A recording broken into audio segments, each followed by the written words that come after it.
How do you as a leader set goals that maximize employee engagement? I'm Greg Schenkel, President of Unique Training and Development and Frontline Leadership Systems, and today let's talk about how high should you set the goals so that your team is the most motivated to hit those goals. When it comes to setting goals from your team, how high should the goal be set?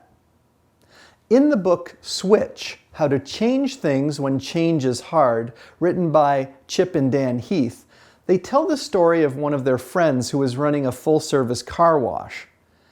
And the friend was complaining because he had just launched a new promotion with one of those customer cards where if you get 8 washes, your 9th one is free.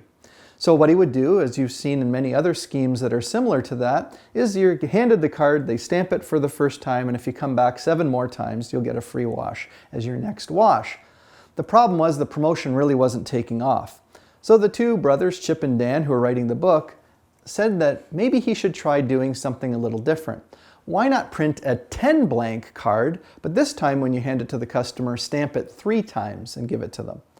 Well, the illusion that is created then is that you're already more on your way to getting the free car wash. Now, I know your math skills are good enough to figure out that you still had to pay for 7 more washes to get the free one, but it turns out psychologically it helped people feel that they were getting closer to the end destination.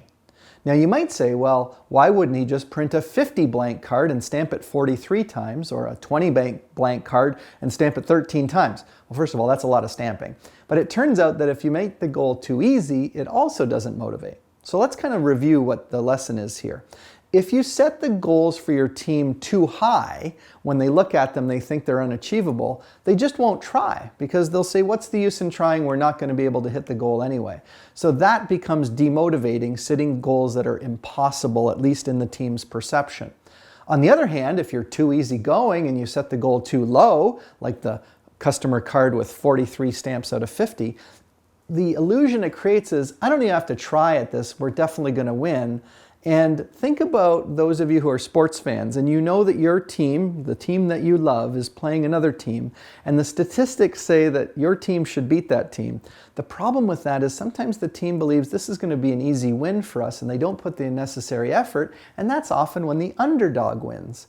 So you as the leader always have to watch out that you don't set the goal too easy, because then your team just doesn't put in enough energy. So it's kind of like the story of Goldilocks and the 3 bears.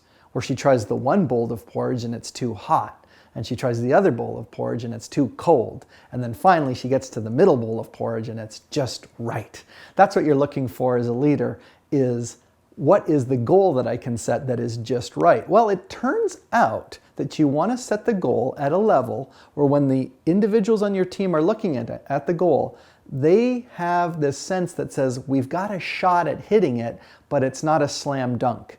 And so often it's a case of there's a 50-50 chance of hitting the goal. That's where the sweet spot is, where motivation is maximized. So picking a target for your team where they look at it and go, it's a challenge, it's not impossible, it's also not a slam dunk, that's when motivation is maximized. And of course it takes a little while playing with your goals to set them at the right level. Now, once you've figured out how to set the goals at the right level to maximize motivation, you're going to want to work on some of your other leadership skills. And of course, you can do that through all the resources that we offer on our website at uniquedevelopment.com. Or you could really help us out by doing 2 things. One would be leaving a rating on this. If you're listening to it as a podcast, go to your podcast source and give us a rating and leave your comments. Or maybe it's to leave a comment on YouTube. The other thing is, we're always looking for ideas for future episodes of the Leader Feeder. So you can reach out through the website or through one of our social media channels. Give us your ideas, your problems, your challenges, and we'll make sure to add them to our future episodes. For now, let me just wish you success on your leadership journey.